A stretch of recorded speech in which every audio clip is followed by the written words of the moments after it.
Contractors with the City of Columbia Office of Business Opportunity. Thank you so much for joining us today for our Tax Credits for Small Business webinar. It's the perfect time of year to make sure you are on board with what you need for your taxes. And before we get started, I know our director is joining us. I would like to give her an opportunity to welcome everyone. Hello. Hey, Melissa. Hey, how's everybody doing? Good. Are we gonna get started? I know. Yeah, I just said you might want to welcome everyone. Okay. Yeah. Sure. It's good to see everyone. Thank you for joining us today. I know we had a lot of people register, had over 100 registrations, so I'm pretty sure that people will start, falling into the slots soon. I want to thank everybody for taking this time to invest in your business, in yourself, through this webinar today. What we wanted to do starting last year with all the changes that the IRS are making and some things that we said may be coming in the future, we just wanted to make sure that we were doing our due diligence to provide needed resources to use so that you could be better prepared for tax season. So we are very, very thankful for having Shelia join us and being a part of this effort, as well as the Women's Business Center and SBA. And I think SBDC is also on here today. So thank you. Again, thank you for taking the time to invest not only in your business, but in yourselves with information, because information is power. And I also want to take this time to thank Aisha for doing such a great job and the team. Carla, Latanya, Kalina, Tanya, Brett, Cassandra, and I don't want to leave anybody out. I think I got everybody for putting this together. Everything that we do in this office is a team effort because we want to do the best for our small business community. So thank you. Thank you, Melissa. And just to let everyone know, if you could please keep your audio on mute right now until we get to the question and answer portion of the presentation. Also, we will be recording this event. So if you would like to go back and review it, you will get a link to the recording later this afternoon, along with the survey that we ask that you complete so that we can continue to provide these trainings and any additional trainings that may be helpful for your small business. So we're going to move on into our brief presentation on the different offices and partners that we have on here before we get to the main event. So in our office at OBO, we have several program areas to assist with increasing the capacity of our small minority women and veteran-owned businesses. One of those is our commercial lending. We offer financial assistance to startup and existing businesses for the growth, expansion, retention, and the creation of new jobs, as well as to redevelop our commercial corridors. So if anyone on here has a need for some commercial lending, or if they need some technical assistance when it comes to lending, please feel free to contact our office. Our loan officer is Brett Whiting. We also have our contractor and supplier diversity program areas. We offer training and support for city initiatives that are designed to increase our local contractors' capacity to compete for government contracts and other procurement opportunities. It's really important to the city that our procurement reflect the diversity of our great city, and we do that through various programs, including our Mentor Protege program, our local business enterprise preference policy, and our Columbia Disadvantaged Business Enterprise. Next, we have technical assistance, education, and advocacy. That's business development assistance and courses for startups and existing businesses that are looking to grow and expand. So those are the workshops that we provide. Over the past 2 years, most of those have been virtual workshops, but we are moving into in-person events over the next few months. So stay tuned for more information about those opportunities coming up. We offer a Minority Business Opportunities Directory. This is a living document that we update as needed.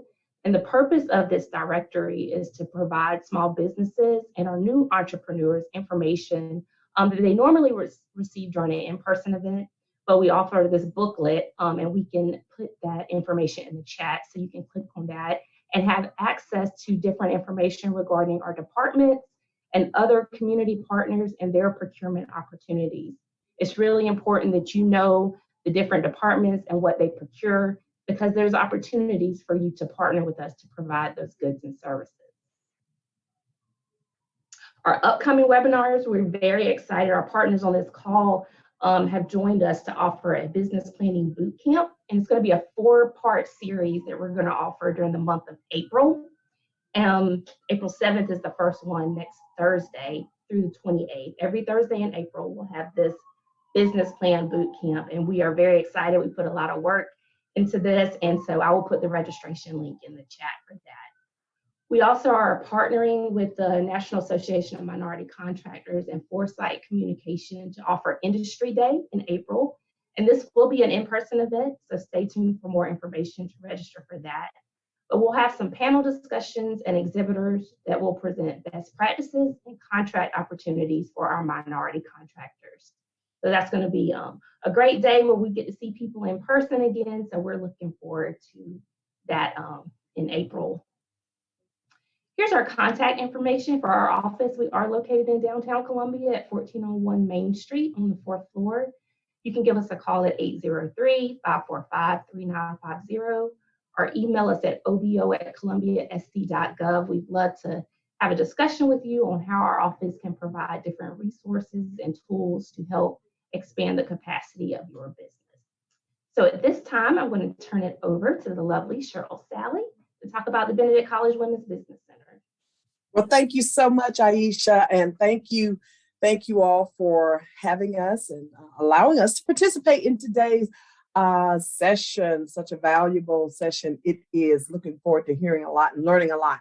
But as Aisha said, I'm Cheryl Sally. I serve as the director at the Benedict College Women's Business Center, where we are primarily funded by the U.S. Small Business Administration, the SBA, and just so happy to have that opportunity to serve under them and to serve the women entrepreneurs in South Carolina. Next slide, please.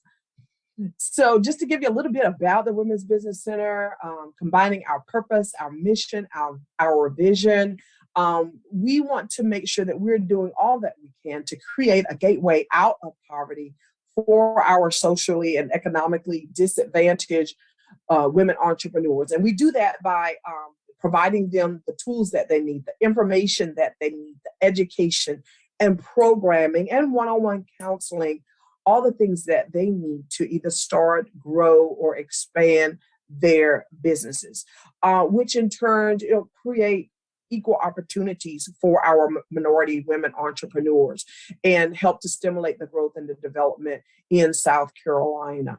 Next slide, please.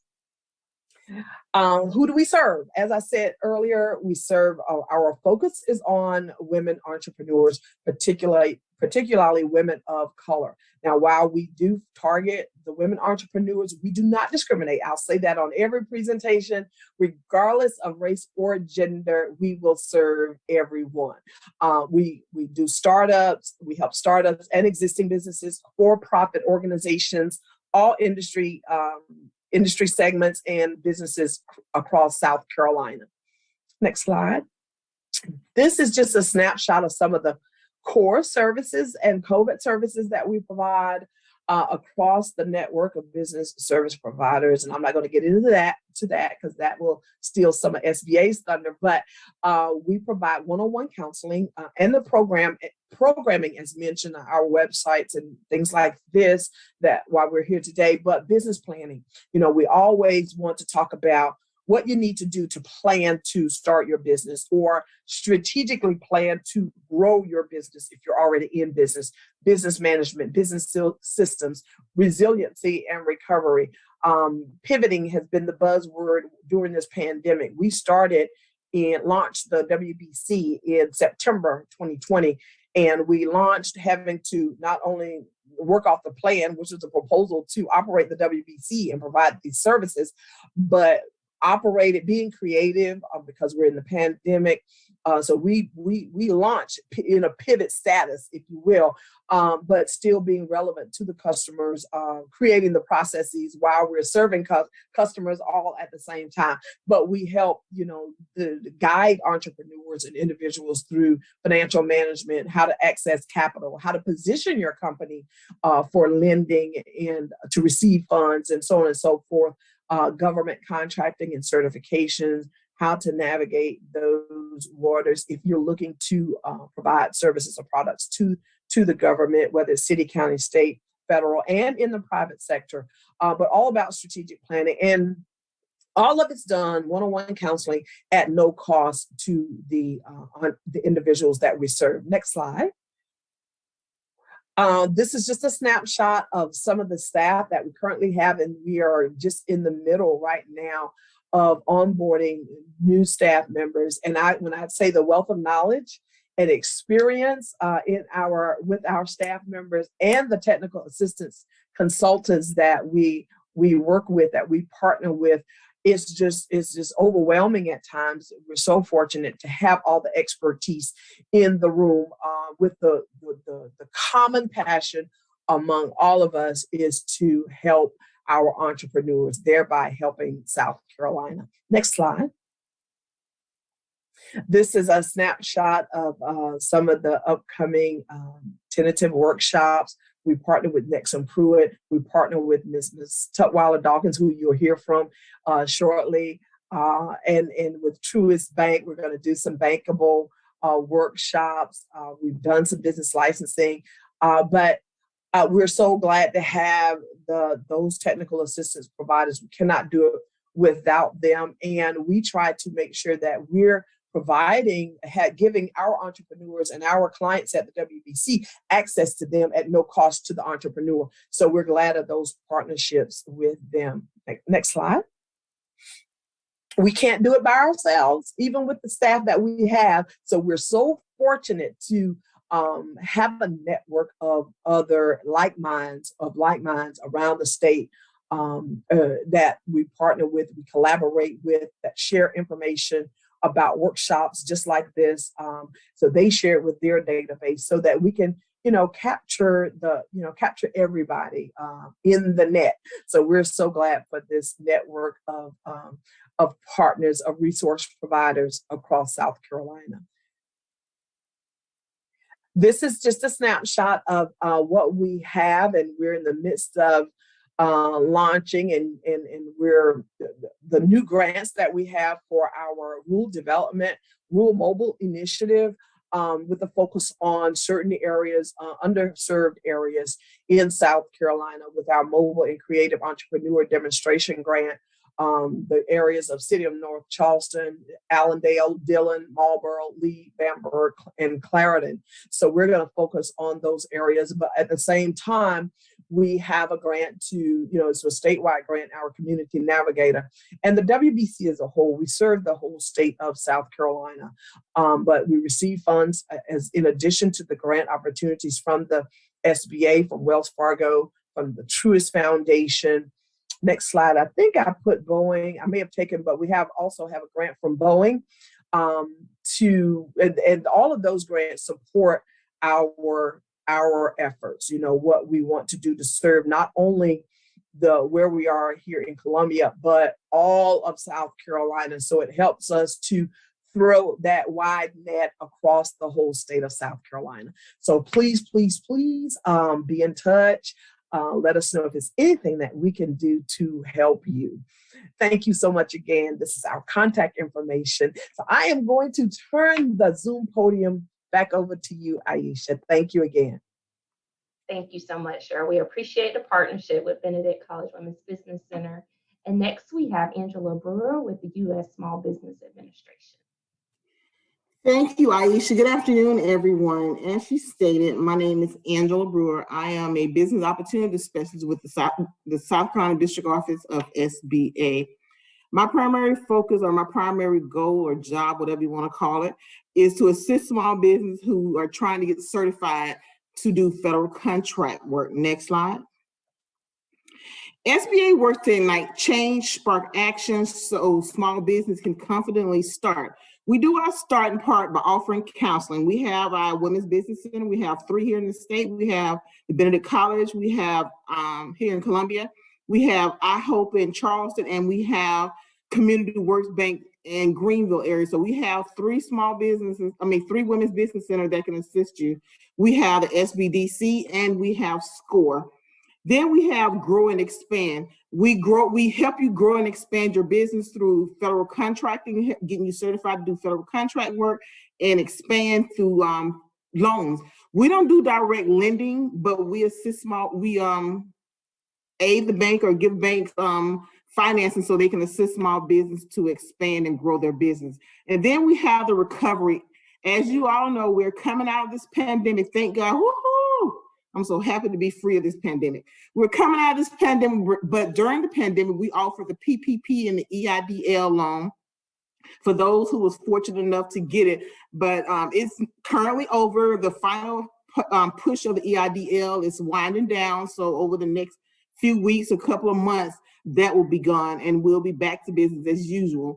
So we offer the Start, Grow, Expand, and Recover. So if you need any assistance, we don't do our direct counseling, that goes through our resource partner, but if you need any assistance, we can direct you or guide you to the nearest person, representative close to you. Next. We have 3 work sites. We have the main office that's here in Columbia, that's located in the Federal Building on Assembly Street. If you're in the Charleston area, we have the alternative work site that's on Ashley Phosphate, and we recently got one in Spartanburg. So you can reach the number and the contact information is right there on the screen. So if you need assistance in the local area, please reach out to our local offices and someone will be able to assist you. Thank you, Aisha. I think the next slide is questions. Yeah. Thank you. Thank you so much, Angela. And next, we're going to have our tax credits for small business. We're going to go ahead and get into the meat of our event today. Shelia Tutwieler-Dawkins is an IRS enrolled agent since 2013. He's a QuickBooks Pro advisor. Also, Shelia is experienced international tax subject matter expert and a previous team lead for one of the leading national accounting firms. We really appreciate our partnership with Shelia. She's helped a lot of our clients, and she continues to be a great resource for our office and our partners. So at this point, Shelia, I'm going to let you share your screen.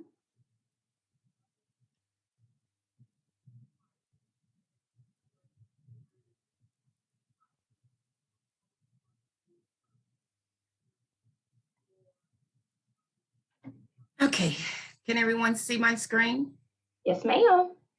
Okay, thank you guys for allowing me to have this opportunity. I want to first thank the Mayor, Dan Rickman, and Aisha for just bringing up the conversation about business, general business tax credits. We often talk about individual tax credits such as Earned Income Credit, the American Opportunity Credit, and there are the Advanced Child Tax Credit. There are so many more, but very rarely do we actually create a scenario where we're discussing business tax credits.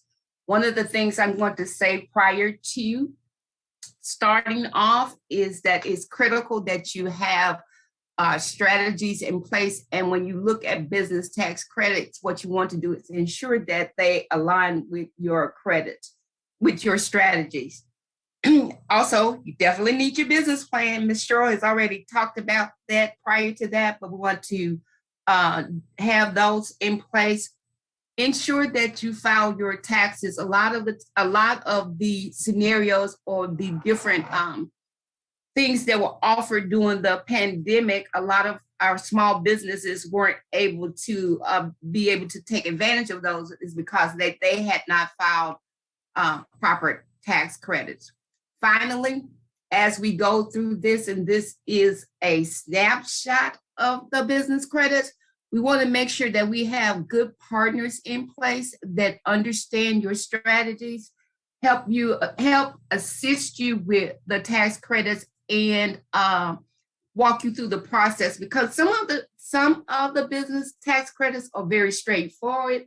Others of them you need someone in the background that understand what's going on in order for them to work for you. Some of the business tax credits are designed to help the communities. Some of them are designed to help you, their employer, and some of them are designed to help you, the employer, by helping your employees. One of the tax credits that the mayor actually requested us to talk about was the employee retention credit. Unfortunately, that credit is terminated as of it was dealt with wages that were paid in the fourth quarter of 2021 that really dealt with the recovery stage. It started in December of 2020. It moved through 2021, and the infrastructure bill actually terminated that. That credit in itself allowed employers who retained employees during the pandemic a credit up to the employment taxes, which were up to 50% of the qualified wages. And it was up to $10,000, which was worth the credit. But as I forestated, this particular business credit is expired. Now, let's move to our credits that are currently available. One of the credits that we have is the investment credit. And basically that credit is related to providing reusable or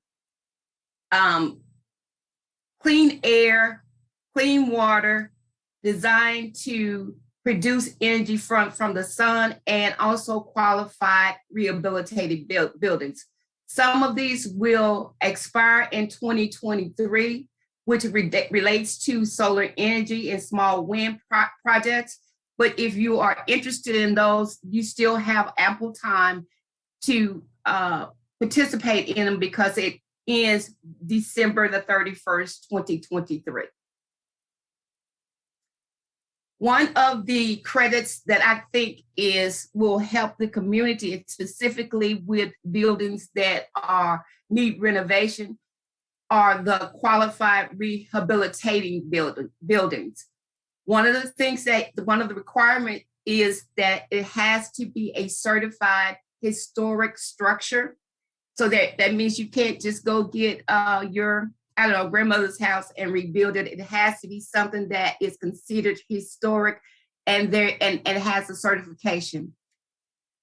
The expenses must be greater than $5,000 within a 24-month period or within a 60-month period if it's under a written architectural plan. The goal for this is to create a rehabitable building, which is a historical structure. The rule requires that you maintain 75% of the external walls and the internal structure must be retained. The building must be in service, so it cannot be an empty building. It has to be actually a occupied building before the rehabilitation begins. There are some certain other criteria that you need to follow with that. Before a snapshot scenario, this is the general information. The work opportunity credit is one that I am actually pleased to discuss because it is designed to assist individuals who may not necessarily be what we would call employable. It's designed to assist those who are considered your ex-convicts, and I'll go through the whole list, but the maximum amount of the tax credit is $2,400. There is a rate that's applied to it as well. And there is an hourly wage requirement on it again. My next screen will actually explain it a little bit better. It's a federal tax credit to employees who are hiring individuals from certain target groups. It is joined with other workforce programs, and it is available until December the 31st, 2021.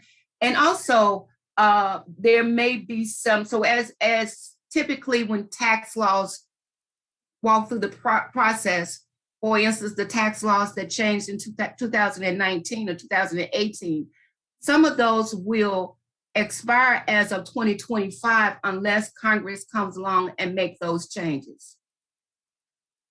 The employer has to submit a pre-screening notice. The employer also has to work with designated local agencies in the state. And it is also, let me go to the next screen, deals with those who are formerly incarcerated, recipients of state assistance, definitely the veterans, residents in areas designated as empowerment zones or rural renewal counties, individuals who receive governmental assistance as it relates to SNAP, and those who are also considered individuals experiencing long-term employment. If you're interested in this tax credit, the suggestion would be that you reach out to our local employment agency to see what they offer on the back end, because these are federal guidelines, they are administered by the state. The retirement plan startup cost is one where we as employers can assist our employees. We always, as we look at businesses, we talk about what we need to do to be profitable, but then are we setting ourselves up for a succession plan where we can retire? With that being said, you as an employer, you can assist your employee by taking or starting up a SEP or a simple IRA or a qualified 401k plan. The SEP, self-employment plan, is really very easily set up. You can go through your bank or a financial advisor. They're relatively easy to set up, and they're also will allow your employee to reap the benefits of establishing a retirement account as well. Some of the requirements are you have 100 employees or less. They make at least $5,000. You have at least one participant, which means that they would have worked for you at least 3 years, or you have not had someone that is considered an employee now where they participated in a contribution plan that was available from your firm within the last 3 years. Like I said, this is relatively simple. It's a way where the employer can receive a tax credit as well as benefit the employee.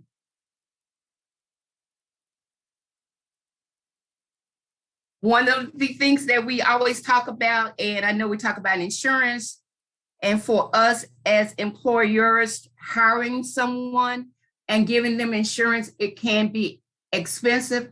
However, there are benefits of providing insurance to your employee.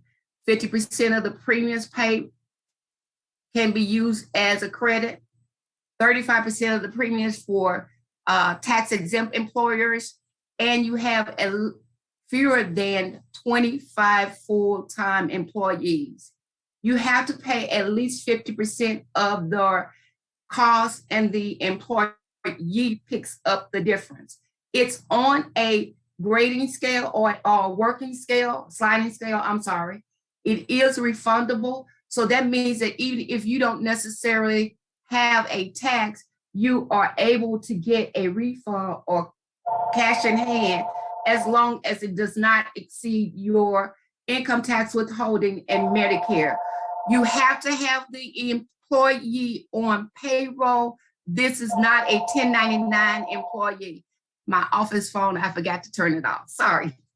All right, the next one is one that each of us can benefit from, and it's called the Qualified Business Income Deduction. When Congress in 2018 and 2019 lowered the rate of corporation taxes, there was this big brouhaha that came along and said, okay, what about the sole proprietors, those that are partnerships, the 1120Ss, how do they benefit? Basically what that is that is a tax deduction based on your business income. This is, if you're Schedule C, you can qualify for this as well. You made $1,000 in gross, 20% of that combined with your income is deductible. It is available to those who makes less than $164,000 and or 329.8 for joint filers to qualify. There are some qualifications as it relates to the qualified business income deductions, such as if you actively participated, if you have rental properties, this is also available for you as well. There are some actively participation is one of those. Whether or not it is a deemed service organizations, there are some stipulations there are some stipulations for that as well, but it is a deduction. And if you're preparing your return and you have a Schedule C on your 1040, you will see a line item for qualified business income deduction. Unfortunately, the qualified business income deduction is not a part of South Carolina. So when you're looking at your South Carolina return, that amount is added back in. Now I'm going to talk about some of and I was actually quite amazed at some of the credits that South Carolina has, and those are credits as it relates to small business job credits. And I'm not going to read all of this, but the credit is limited up to 50% of the tax liability, and it has a carry forward, 15-year carry forward. Some credits are refundable, some credits are non-refundables, some credits you can carry forward. When we're talking about refundable, that means even if you do not have a liability, you have the ability to get the refund. If a credit is non-refundable, then that credit is only up to the amount you owe. And example one is I have a credit of $1,000. My tax bill is $500. I get the refund of the $500. Same scenario, I have a credit of $1,000 as it relates to non-refundable. I have a credit of $1,000. My tax bill is $500. And that means that my amount of credit can only go up to my tax liability, which is the $5,000. When we talk about carry forward, typically what that means is that if there is any unused credit in year one, then we're able to take that credit in year two. You also want to make sure that you are using appropriate forms. Typically, the Form 3800 is the wrap up of all your business credits, but each credit that I've mentioned, with each credit that I have mentioned that is available at this time has a specific form. Your qualified business income deduction rolls into your 1040A, but it's also a part of a form called the 8995 or the 8995A. So you want to make sure that you're using the appropriate forms. And this is when if you are doing DIY taxes, doing your own, or DYO taxes, doing your own taxes, ensuring that you have at least some guidance as it relates to taking the appropriate credits that you are allowed or you can take. The Apprentice Credit, while it does not have it does not have a carry forward mechanism, it does allow you to provide services to provide services to those who may be walking into the field, and that tax credit is up to $1,000 per apprentice. And finally, I think we're on finally, the credit for the state contractor for the socially and economically disadvantaged small businesses. this credit. Taxpayers who have a contract with the state of South Carolina who subcontract with socially or economically disadvantaged small businesses can have a credit up to 4% of the payments not to exceed $50,000. You can only claim this credit for 10 years, and there's a particular form that's involved with that. Did we talk about that? I believe we did. And that is the end of my presentation. I know I threw a lot in at stop sharing right now. I knew I threw a lot of information in a very short period of time. There are a number of forms that you have to go through. One of the areas specifically as it relates to the IRS, www.irs.gov is an excellent place for you to research your business. They actually have a small business page that's available that will provide you with information about your regular LLCs. It will provide you about any credits that are related, such as your meal credits or your travel credits or those type of credits that are involved. It will also give you a guideline as it relates to what you need to do in order to file proper returns. I would suggest that you check that website out as well. So, Ms. Aisha? Yeah, at this time, we'll open it up for questions. If any of you have any questions, feel free to either type it in the chat or unmute yourself and ask any questions you may have. And I did put the link to the IRS website. Don't be shy. It's a great opportunity. Great opportunity to ask. Yeah, December 2025, not 2021. I'm sorry. No worries. I have a question, Shelia. This is Melissa. Can you go into a little more detail about business structure and any additional guidance you can give based on what information is needed that sets those different structures apart from each other? So proprietorship versus an LLC, some things that they can just start to pull together as far as documentation that they're going to need to help expedite their taxes and getting their taxes prepared. I know documentation is often hard for a lot of us, but I think that's something that would be helpful. Thank you.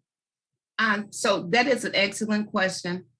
Let's start off with the LLC. The LLC, limited liability companies, and theoretically businesses are governed by a particular state within South Carolina. And I have to I'm from Atlanta. We have one of the best small business portal where it provides you almost a step-by-step guidelines as it relates to starting a business.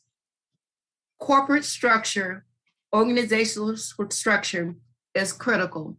If you are an LLC, you're considered a limited liability company. However, to the IRS, it's considered a disregarded entity, meaning that you file a Schedule C that rolls into your 1040.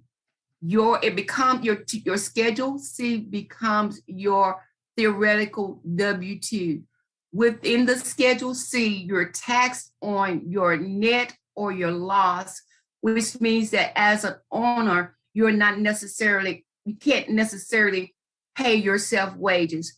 When I'm doing your books, I'm looking at who you paid, advertising, and all of the additional expenses. However, the balance of that is considered owner's transfer, so you're taxed on that from a personal level. So it flows through your Schedule C, and then that's taxed with your 1040. Now, A LLC can become what we call a 1120S shareholder, but that has to be done by permission from the IRS. You need to fill a form 2553 to request that the IRS treat your organization as a 1120S. That same LLC is still a limited liability company as it relates to the state. Well, for tax purposes, everything is rolled into your 1120S. So then that becomes a tax return in itself, which also flows back into your 1040. All organizations are taxed individually with the exception of a corporation. So I have a 1120S. I file a tax return. Whatever that gain or loss is goes into my 1040, and then I'm taxed based on my ordinary gain. The difference between a LLC and an 1120S is, and well, there are a number of differences, but the major differences is I have the ability to pay myself. I can have my wages, take my Social Security, Medicare, federal and state taxes taken out of that.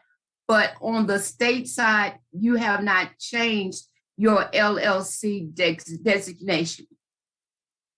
That same LLC, if it's two people, not husband and wife, and they want to, for the purposes of sharing the load of debt, income, etc., can become a partnership, and then you will file a 1065. The same respect is that that person, provided that they are a participating or a managing partner, can receive a salary as well. And that itself flows through my 1040. The LLC is taxed. And in addition to that, there is self-employment tax. So there are two taxes that are involved. The 1120S is I'm able to take wages, which means I am paying for my Social Security and all of the other that's being withheld, which means that when it comes into the tax return, it's not taxed based on self-employment, but it is taxed as it relates to my ordinary work rate. The partnership, the same. I'm having my withholdings taken. I get a W-2, whatever the loss or gain is that flows through my tax return, and then that's taxed at the individual level. The 1120C, the Incs, the corporations, those have a whole different tax regime. That's a different tax. They pay their taxes at that level, meaning that if Tutwieler-Dawkins become a Inc., then Tutwieler-Dawkins will be taxed at that particular rate, and then Shelia Tutwieler will be taxed at those particular rates. So there are some level of double taxation as it relates to the corporation, but that is what it is from a tax level. As it relates from a legal or state level, it's clear that you need to, let me back up.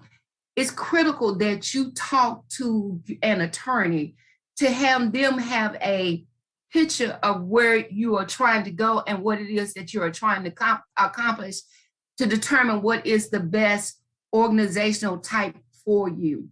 The organizational type not only determines how you are taxed, but it also determines what is your liability as it relates to if someone falls in your building, if someone decides to sue you, can they attach themselves to my personal property?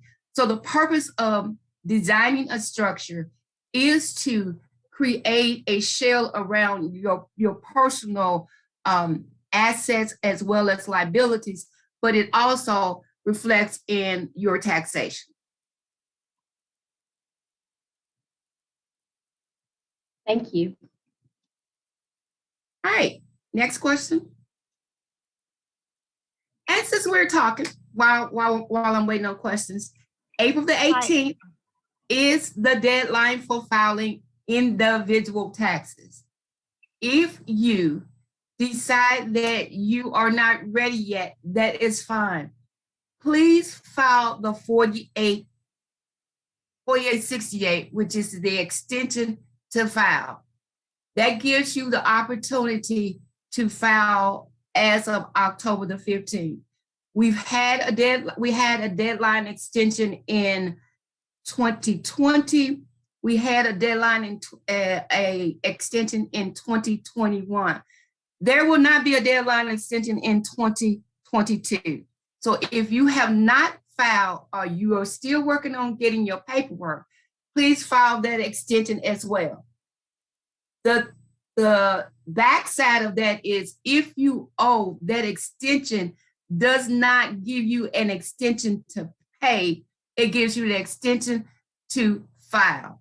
So the interest in what you owe starts kicking in April that following month. So if you know that you owe and you need to file an extension, make your payment, as much of your payment as you can prior to that. Some of the things that will affect us as it relates to the 2021 tax return is definitely the recovery rebate, the economic impact payment, however you want to call it. That income is not taxable. However, you need to include it into your return because it will affect your refund. And when you send your return in and the IRS says, okay, I paid you that $1,400, that can reduce that as well. The advanced child tax credit, even though the child tax credit has become totally refundable and it's $3,000 for anyone up over the age of 5 and $3,600 up under the age of 5. Whatever amounts you received between July and December, that is going to reduce your refund as well. So those are the two things that you want to take a look at. The IRS is still behind. It used to, a couple of years ago, we sent our return in. Within 2 weeks, we had our money in our account. That's not happening right now. They're behind. What the IRS said was paper is kryptonite to them. So e-filing your return will give you a better chance. I think Tanisha has a has a question.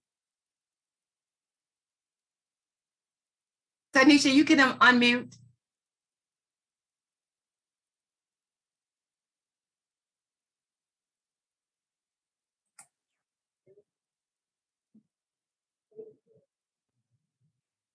We can't hear you.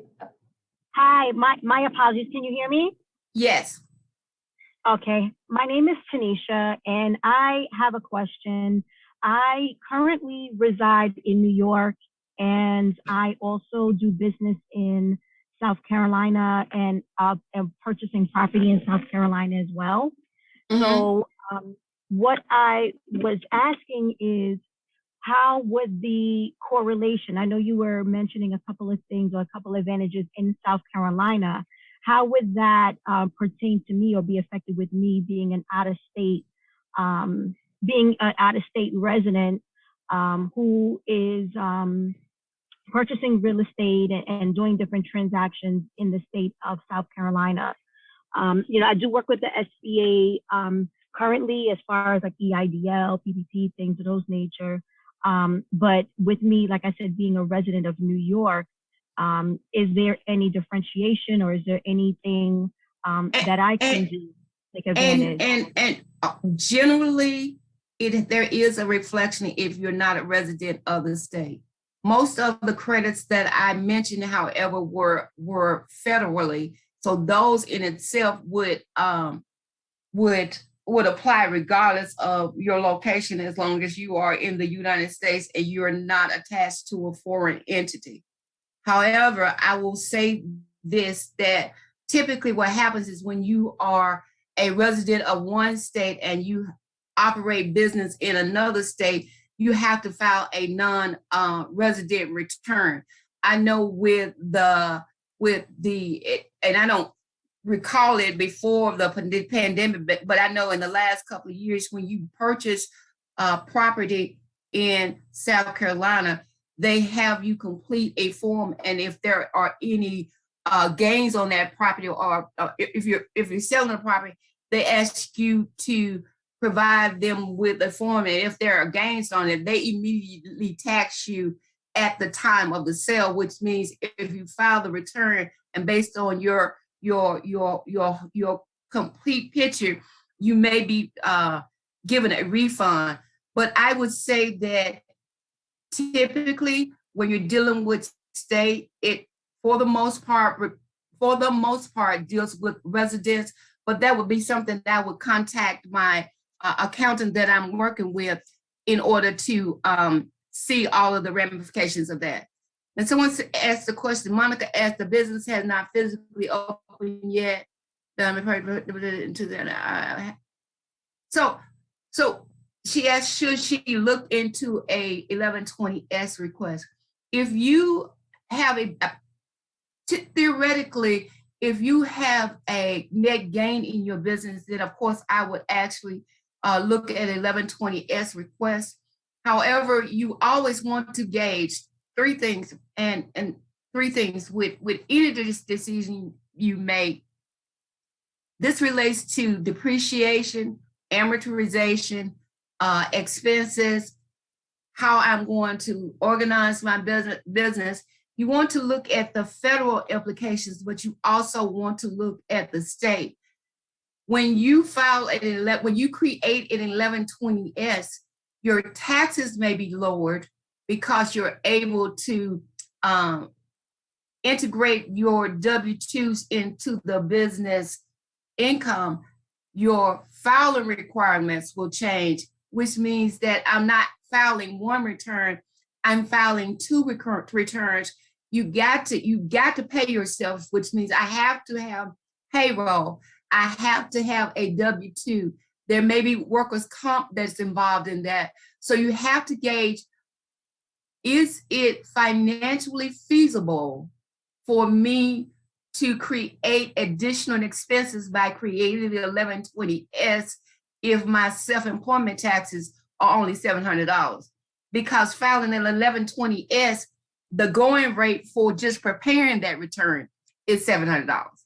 So judging those two judging those two are critical when you make those decisions. Also, the one thing I say, and this is not only about tax. This is about your general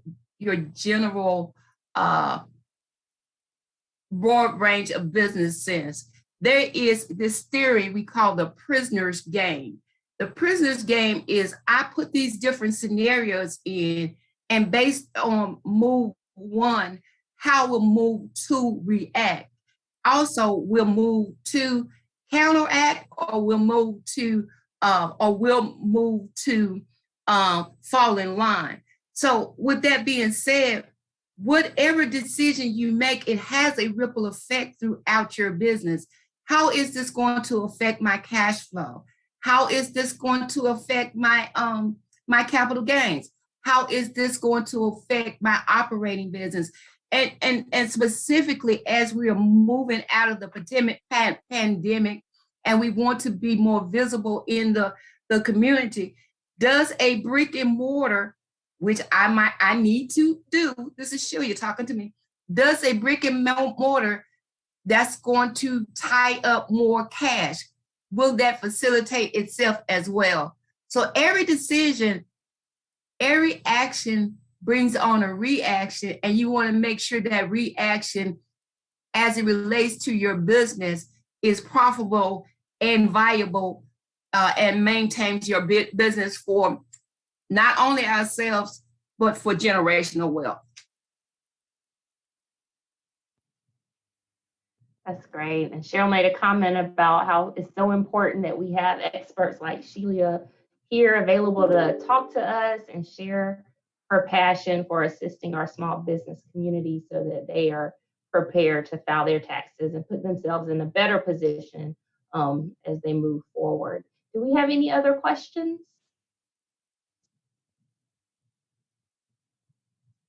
I will say one thing. If we are aspiring entrepreneurs or we're starting businesses, it's critical that we have our personal credit, taxes, personal finances in order, because as you begin your business, you become the face of your business.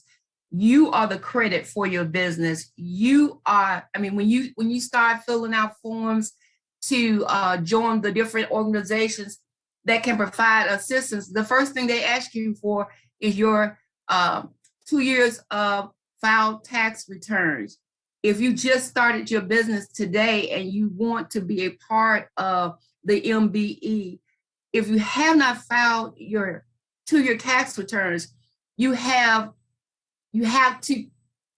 have the credibility as if you filed those returns where you're able to provide documentation for your records. So, it's important that we live our dreams, but it's also important that we recognize that as we start new businesses, that we are our new business. And until your business walk through that process, probably 2 to 3 years, your credit is going to be how you get from point A to point B. And once your business is established as sustainable, then the business credit becomes that. But the two are always hand in hand.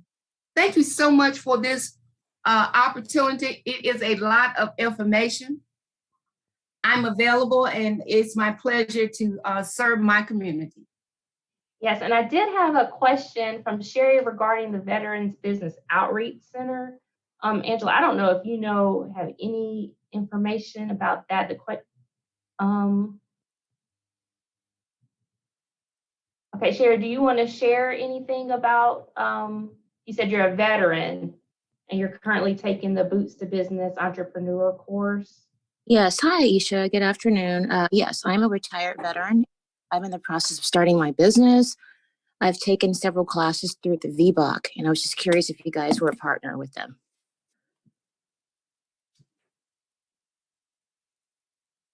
We're not, but we will be. Awesome, because yeah, they're certainly beneficial for us. I have contact information, Aisha. Did she say the VBOC? Yes.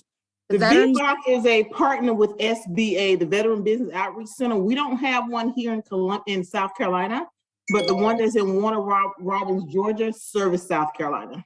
Right. I was made aware of that, and that's a bit to travel. So I was curious if there's any type of resources here for people like me that, are looking to get some assistance with getting started.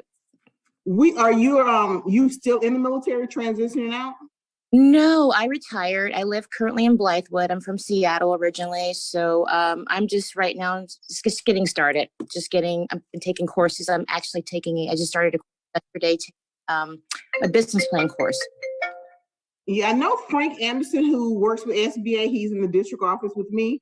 He does a Boots to Business transitioning veteran, military from Green to whatever. He does that class. I know he does it on Fort Jackson. He do it on Shaw, Joint Base Charleston, and Beaufort. Right. But any of our resources can assist you with startup. Okay. You don't have to be a veteran, but we have Cheryl Sally, who's on the line, who is a resource partner that can help you with your startup needs. You don't necessarily have to be a VBOC, but you can reach a VBOC and they can do everything like we're doing now through virtual. That would be Miss on the Benedict campus. Is that what you're saying? Yes, Miss Cheryl Sally. Hi. Okay. And I just put the we are next week, is it, Aisha? We're starting business planning boot camp So Wonderful. please go ahead and register for that. Okay. Yep, and we're gonna go through the whole business plan and provide a workbook and so on and so forth to help you lay Wonderful. that vision out and be able to articulate it on paper and develop the steps, the action steps. But we're here, as is the other WBCs, SCORE, and the Small Business Development Centers. Okay. Do you also work with veterans with a disability? Disabled veterans. A disabled veteran, do you guys also service, are there programs for disabled veterans? We do, sir. We service everybody, right? Okay. But Angela can tell you more specific things about the services that come up on the federal level. Because you have the certifications, so you get into the certifications. But when we sit down one-on-one, we can go through some of those. Yeah. Wonderful. Thank you so much. Mm-hmm. So before we close, I want to just emphasize the business boot camp. It is a 4-week process. The first week deals with concepts, how your concepts actually flow into the business. The second week deals with marketing, research, understanding your competitors. What are your strengths? What are your weaknesses? What are your opportunities? What are your threats? And then those two pieces are really the narrative part of that. The third week is all about the finances. We have a SCORE spreadsheet, and I went through it. It is amazing. It will actually, based on that information, allow you to walk through that process to where you can complete not only a projection for the startup piece, but a projection out 3 to 5 years. So that's going to be important. And then the fourth week is about wrapping that all up, the executive summary and the marketing piece. So the goal would be that if you are walking through this process with the help of the workbook and the spreadsheet, we can help you fill in pieces that you may not necessarily have today, as well as provide you with the information step by step with how to complete the financial piece of your business plan. And you should have a working business plan that is living day by day, and you can update it as your business continues to grow. Okay, thank you so much. Sounds really exciting. I'm looking forward to getting started with the program. Was there a question for me?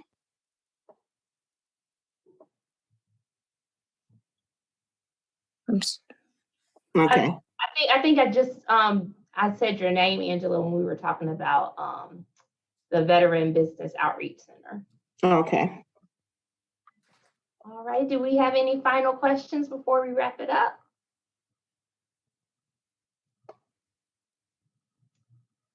This is Melissa. I just want to encourage everyone, when you're completing the survey that Ms. Striggers is going to send out to you, if there's some other trainings that you all would like to see us do, or if additional information that you think that you need as a business owner that we can assist you with, please let us know. Please let us know. If you need more direct assistance, one-on-one assistance, consultation with Ms. Shelia, we do have a contract with her to work with her as part of our CARES Act funding to provide some of that technical assistance. Now, there's some things that we cannot pay for, such as her doing taxes for you or anything like that, but she can work with you, and it's a limited number that we can, refer to her to help you get your books in order, and to make sure if you have some direct questions related to your business, she can spend some time with you answering those questions for you. I just wanted to put that out there because she is phenomenal. And I'll be reaching out to you this year too, just so you know, outside of OBF. You mean me? Yes, you. Okay.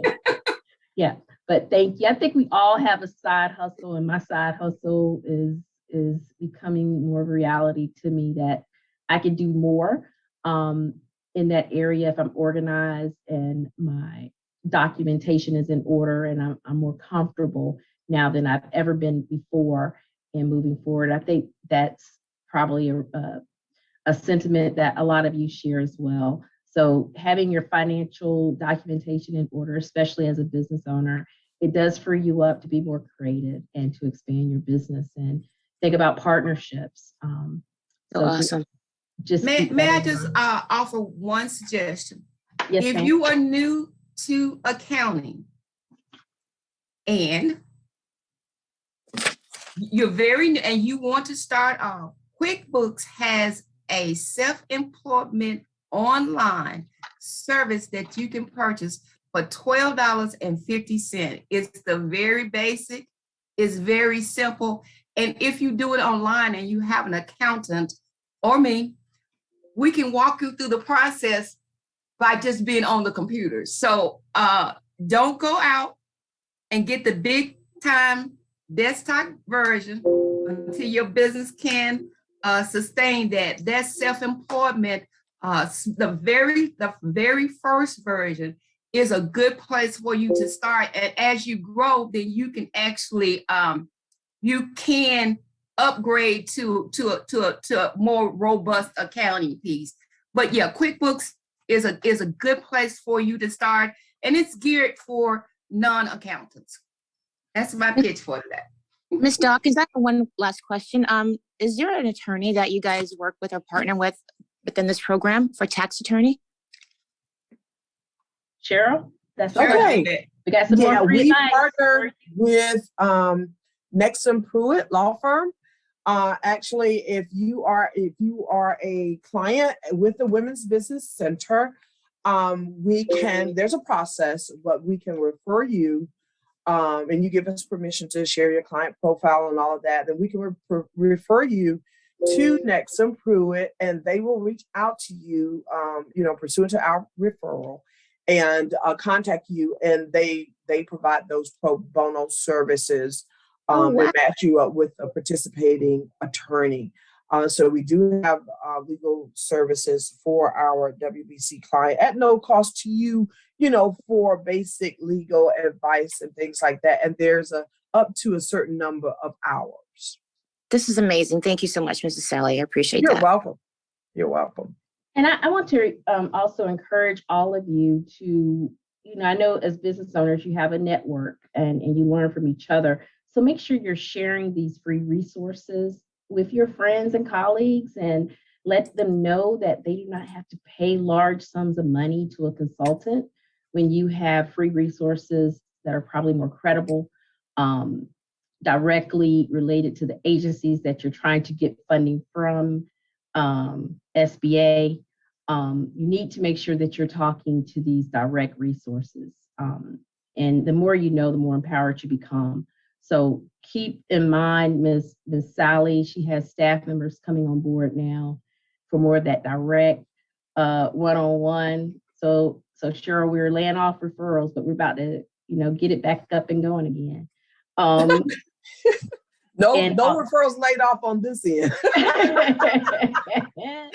But we are also here to help you. And again, we have funding available for loans, capital, to help you with your businesses as well. But you have to make sure your taxes are filed. You have to make sure that there are no liens against you.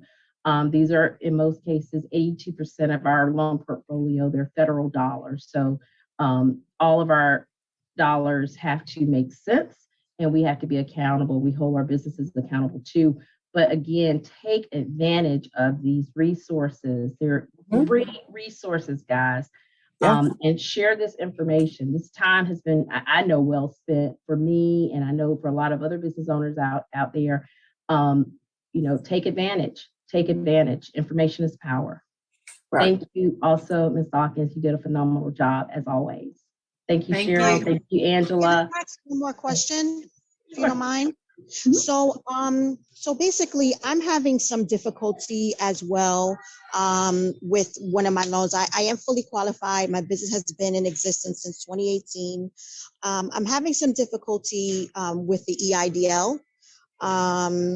I'm in my final review stage, but maybe you guys would know someone that I can personally speak to in reference to it, because I've been approved for all other programs. Again, I've been paying taxes since 2018. There really hasn't been any discrepancy. So I don't know if maybe you guys would know, someone that I can speak to in reference to that. Okay, this is Melissa. Angela, can you help her with that? Since that is an SBA, or connect her with someone that can assist her with that program? Yes, ma'am. Tanisha, you say you're out of the New York, you're in New York, right?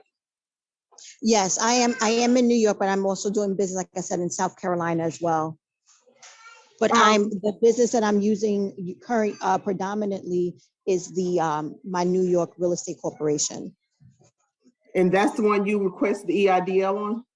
Yes, ma'am. Okay, that's the one that's been in business since 2018. I know New York have several district offices. Give me just 1 second. Thank you so much. And it may be where you can connect. If Angela you put an email, maybe y'all can connect offline, but she could definitely connect you. Yeah, that's what I should have said. You can just reach out to me offline and I can get you in touch with someone from the New York district office. Because is it angela.brewer@sba.gov, right? We'll put it in the chat for you. Thank you so much. Thank you. There you go. Okay, I'm just going to screenshot it now. Yep. And I'm like, look at God. It's like perfect timing, because I was on the phone for like 2-3 hours today. I'm having a long day. I'm driving, got pulled over for a red light. I'm like, but I'm like, it's crazy, but I'm like, God is good, because now look at how this was scheduled to happen and you guys are discussing SBA. So I'm very, very grateful. Everything happens for a reason. Absolutely. And just like Melissa said, take advantage of people, there's this misnomer that free is not good. But in this case, free is good. Free is good. Okay. Well, it's not free. It's not free because we put in. I'm not gonna toot my horn, but at the WBC, with the staff here, with the other WBCs, with the Small Business Development Center, with SCORE, all of us, and when I say all, most of us, I'm gonna say majority of us. I won't say all. I won't do that blanket, but the majority of us. And I worked with SBDC for over 8 years and MBDA, and I've owned several businesses. So all of the consultants in this network, and outside of the ones that are funded by the SBA, we don't just read the books. We're not coming from a place of theory, but we're coming from a place of experience. I have been out here since 1986. Certified as a consultant since 94, have owned several businesses. So most of the consultants that you will find in this network that provide this free service, they've owned businesses, they've sold businesses, they've sold franchises, they've been in manufacturing, but more so, they're retired out of these industries. They're retired federal warranted procurement officers. They're retired bankers and finance experts. So I always tell clients, go travel to each one of us, travel around the circuit of business advisors. And like Melissa says, once you before you go to pay for a service, it's okay to pay, but get the knowledge, tap into each one of us, because you'll get a baseline. You'll start to see some common things, common threads. So you want to know before you go to pay for any service, have full knowledge of what you're paying for. Mrs. Kelly, sorry to interrupt. Do we have to make an appointment with you individually, or can we just walk into the? You do have to make an appointment. If you go to our website, and I'm gonna put that bcwbc.org. On the right side of the screen on our website, you'll see a button that says request consultation. And that gets you into our database, because we have to track everything we do so we can report it to the SBA. And so every contact we make, but that will get you into our database, as does every business, right? So we're doing what we advise other businesses to do. You have to have a database of everybody you touch. I call it my touch marketing system. Every touch you make every day of the week needs to go into a database. So that gets you into our database, and then it's kind of automated. you'll get an email and you'll get scheduled. You'll be assigned a counselor, and then the schedule for initial consultation, just like the doctor office. Okay. Awesome. This is such a blessing. It's such a blessing. Thank you, ladies, so much. Thank you. Yes, thank you so much for your time. We greatly, greatly appreciate it, you know. Thank you. Now, Thank Miss you. Aisha, I have to get back to taxes. Great, that's good. And I just really quickly, I'm going to share for anyone on the call that is interested in being added to our listserv for our newsletter. We share lots of upcoming events and information that's very important for our small business community. So again, Shelia, we appreciate your time and your energy. We know you love talking about taxes, and now you can't wait to start working on them. Again, we want to remind everyone that we start our business plan boot camp next Thursday. And I did put a link in the chat. You can also go to our website at obo.columbiasd.gov and find more information about our office and upcoming events. Thank you to our partners, Benedict College Women's Business Center and United States Small Business Administration. Thank you, Angela and Cheryl. And thank you all for joining us today. It's an investment in your business, and we appreciate your time and effort. Again, you will see an email from me soon, within the next hour or so, with a copy of the slides, a survey link, and a recording to this event. So we hope everyone has a great rest of your day, and take care. Let us know if there's anything else we can do for you. Thank Great you. job, ladies. Thank you. Thank you. Yeah. So amazing. Thank you, guys.